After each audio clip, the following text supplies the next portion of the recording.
say that it has always been so since the earliest preserved written records, and I have a little bit of proof here. From the book of Leviticus, which said, "Menstruating women are unclean, and whoever touches them will be defiled." To Aristotle, who referred to a female as an incomplete male, or as it were, a deformity. From Confucius, which always has me a little confused, and I don't understand why he said this, who felt that 100 women weren't worth one testicle. To a certain public figure who stated that marital rape or spousal rape is not a crime, and that was just last year. So today in 2015, despite the vast improvements in the lives and rights of women across the world in the last century, there still seems to exist this very complex network of ideological and cultural norms that still plague our society, and that make global misogyny, in my opinion, a great scourge and the most pressing issue of our age. We are a race that so enjoy celebrating and boasting of our achievements, sleek technology and mind-bending innovation, great leaps in sustainable living, even jaunts into space. But really, our pride is misplaced when there is one gender on this planet that is yet to be emancipated. When we watch a film like India's Daughter, when we imagine Jyoti's terrorizing, terrifying, heartbreaking, and harrowing suffering, we think of those bright little faces of the girl children we know, and that pain becomes almost unbearable. There is this universal visceral reaction, this physical clamping down on one's own body, which makes logical discourse so very hard. I remember being in India when this happened, and I remember my reaction, which is still my reaction till date. I remember my female body parts just recoiling and cringing with horror, with disgust, and absolute rage. And I know that this reaction is not just limited to my sex, because I have had female friends and male family members who felt the absolute same thing in their own male bodies. The mind just reels in such suffering, and there is no other way to react but emotionally. But make no mistake, this is not an incident, and this is not an experience that is just limited or restricted to the third world. First world men and women readily understand that millions of women are subjugated globally. And it's all well and good for us to sit in this room and be mortified by the plight of women state of women in India, Pakistan, countries of Africa. But it would take further introspection before they acknowledge that the same dynamics exist within their own culture. And I'm not just talking sexual crimes, which is a grim reality even over here, even in England and Australia. But I'm talking about something that you could possibly place in the more modern world, something that is more advanced or civilized, as you may want to call it, such as the refusal to pay a woman the same as a man for the same job.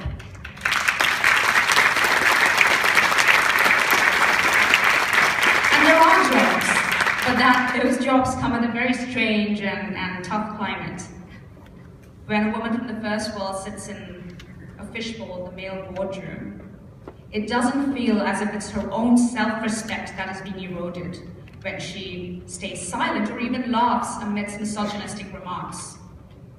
It feels as if she's letting her less fortunate sisters across the world drown.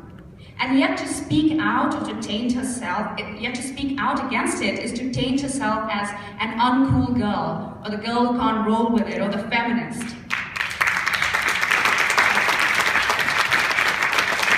I cannot wait for that day when this generation of women and men finally realize that claiming to be a feminist is simply asserting that you share the same spiritual and economic value as your male counterparts, as each other.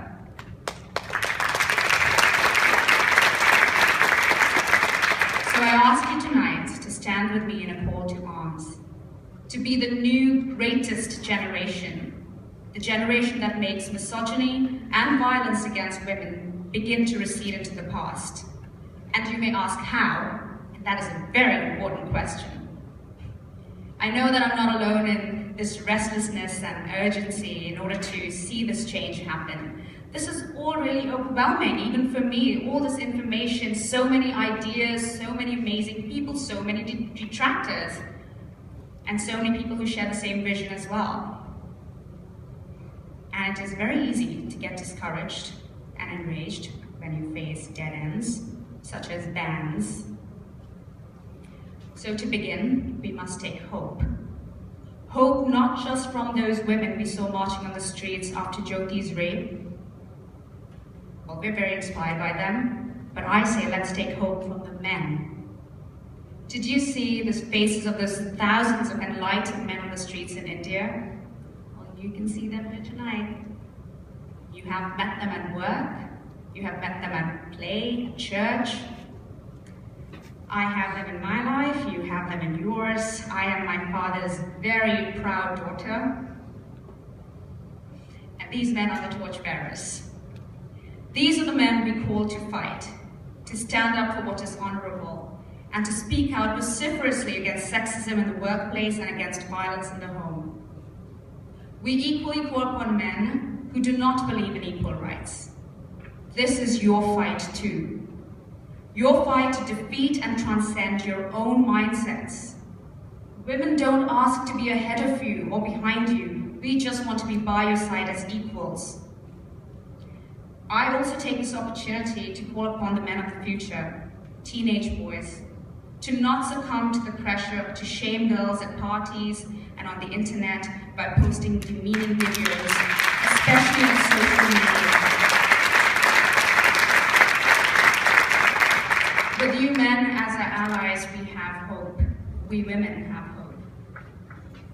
Secondly, I call upon policymakers and world leaders, male and female, to imagine bigger, to redefine social and economic policy to reflect this conversation. We need to focus on girls' education globally so that they can participate in the economy and raise the next generation of enlightened males. We need our leaders of democracies, and I stress on the word democracy, democracies like India and the United States of America, to not be afraid to face the dark reality of sexual violence. The shame is not in admitting that the existence of such violence. Shame is in the crime and in not speaking out. In this way, if not us, at least our grandchildren will grow up in a world that is free of gender discrimination. And to clerics and religious leaders, I urge you to consider the magnitude of your influence and your public statements. You have the power to grant women honor or disrespect within all your faiths. Please choose honor. And finally, and most importantly, I call upon women to raise each other up, to make each other's welfare a priority, and to never shame a woman for the choices she makes. Don't judge her for her marital status. Do not judge her for who she sleeps with. And please do not judge her if she simply goes out to see a movie with a friend. Refuse to internalize and project the centuries of woman-hating, as hard as that might be. With all of us doing these things and educating our children to do the same, we may finally have that chance, this stab at that opportunity to shift the paradigm that led to the despicable events of this film.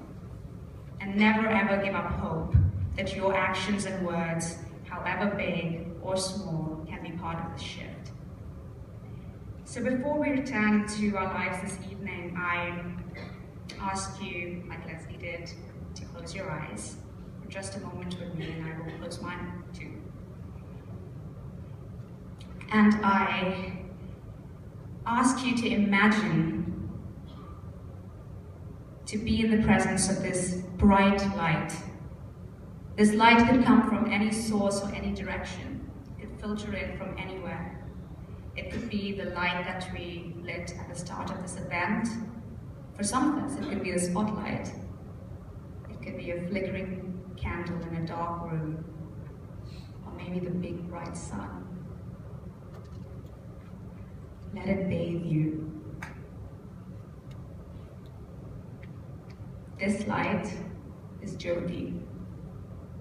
Jyoti literally means light. My my Indian gang sister, who was gang raped and killed on a bus in Delhi. And all she is saying is, please, please don't let anyone put me out again. Thank you, can we try?